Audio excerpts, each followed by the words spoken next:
A deadly shooting rampage at an ice rink in Rhode Island. Police in Pawtucket identifying the shooter as Robert Dorgan, saying that Dorgan also used the names Roberta Esposito and Roberta Dorgano.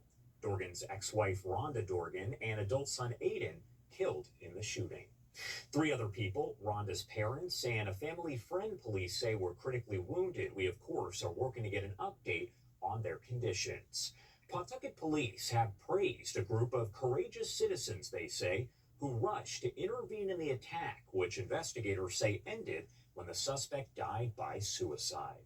Michael Black is one of those good Samaritans who jumped into action. He joins us now to talk a little bit more about what happened. And Michael, thank you so much for taking the time to be here with us.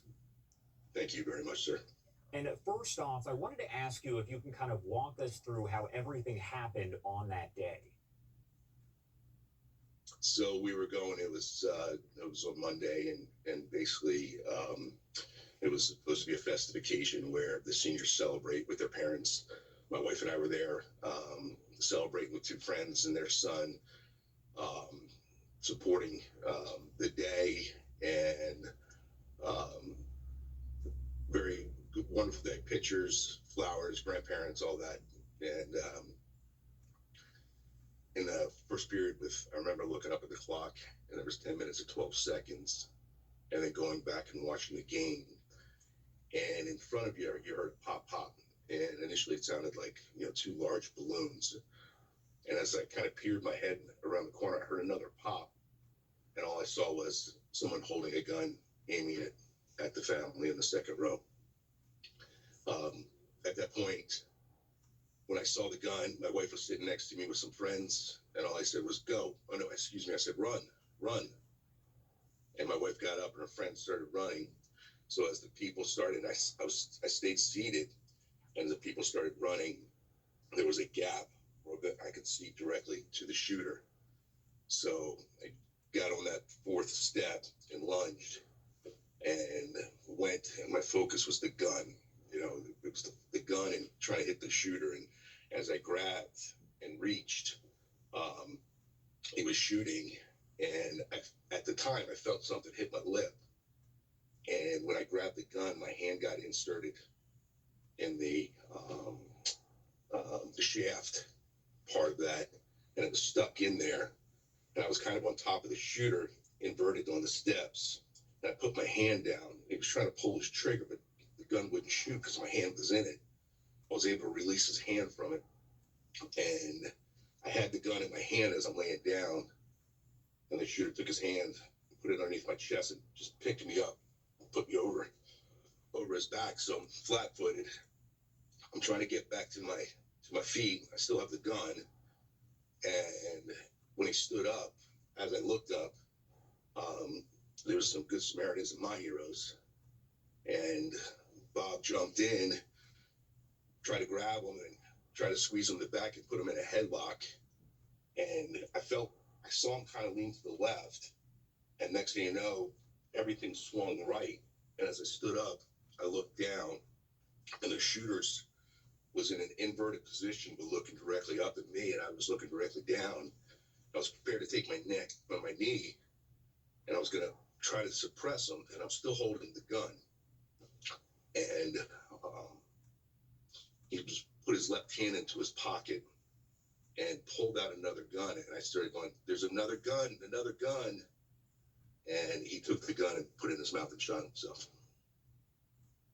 As you're watching all of this kind of happen, you jumped into action and you talked about how it happened, but explain to me what made you want to jump in immediately and help. My first concern was my wife and her friends. That was the safety side. But as I told them to run, I stayed seated. There wasn't a lot of thought. The thought was at that point was get rid of that gun. There was a pop, pop, pop. The focus was the gun. And as soon as I had that clear side of it, I just jumped at him.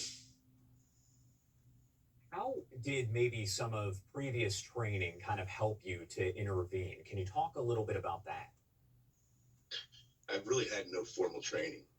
The one thing that I do recognize that after I flew a lot for my job, and in 2001 and 9/11, I had to fly 4 days after, and I was flying 100,000 miles a year, and I was always focused on exit and what would happen. Always exit what would happen, and I did this for flights for the next 10 years.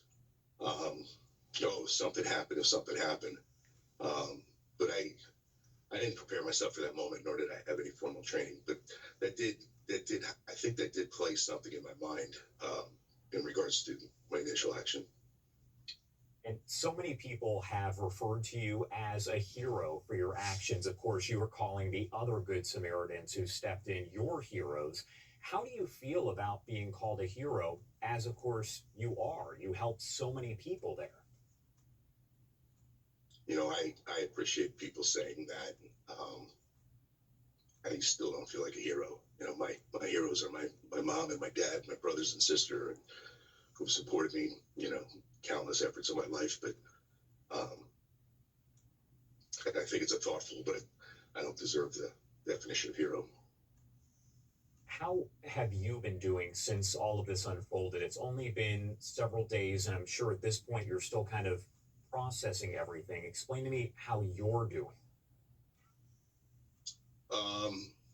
I find it interesting. I think it's a different process for everybody. I think I did not know the family directly, but I have friends that do.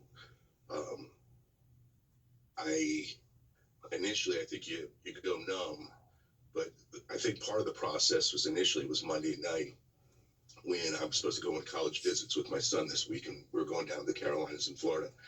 And I told my son, Ben, I said, Ben, I canceled him a couple weeks ago because of the weather in the Carolinas. And I said, listen, Ben, there's a lot going on. Let's delay the shooting. And it took me about an hour and a half to realize that I was allowing this person to change what I was doing.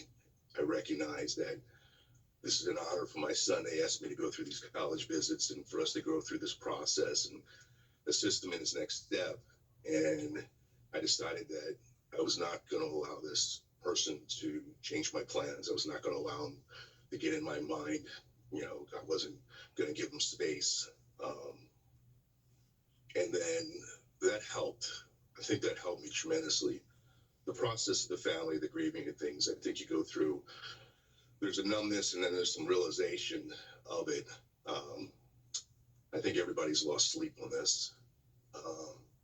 I think you hurt as a community. Now that the event is over, it's focusing on the family. But yeah, yes, sir. Is there anything about the situation that did happen that you want to make sure you clarify, that you want to make sure people out there know? Yeah, that a small group of people can change an event. And it's not one person that did something that changed it. It was a group of people. And, in my mind, there were some heroes after the shooting, after the shooter shot himself. It was caring for the wounded. And I saw some incredible individuals jump in, starting CPR, trying to pump on the chest. And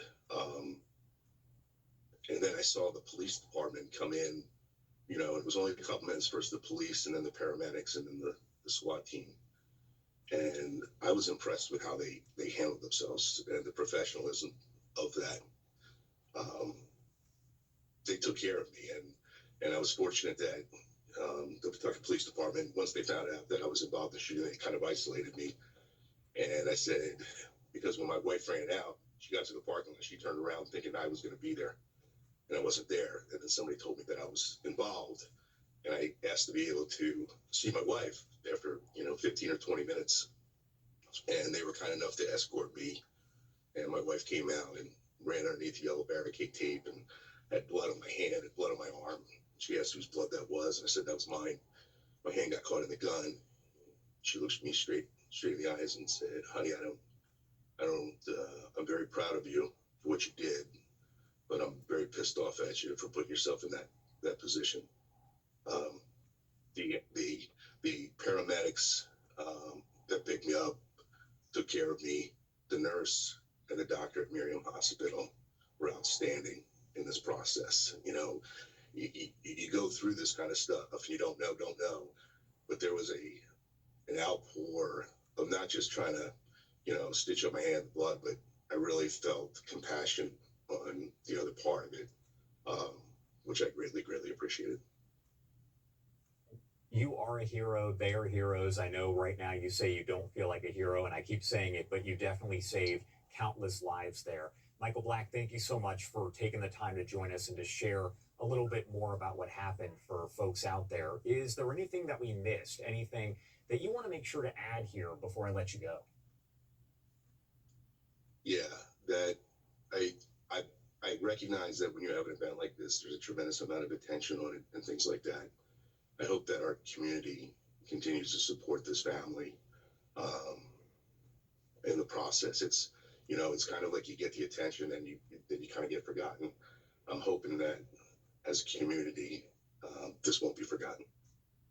Michael Black, thank you again for taking the time to join us here. We definitely appreciate it.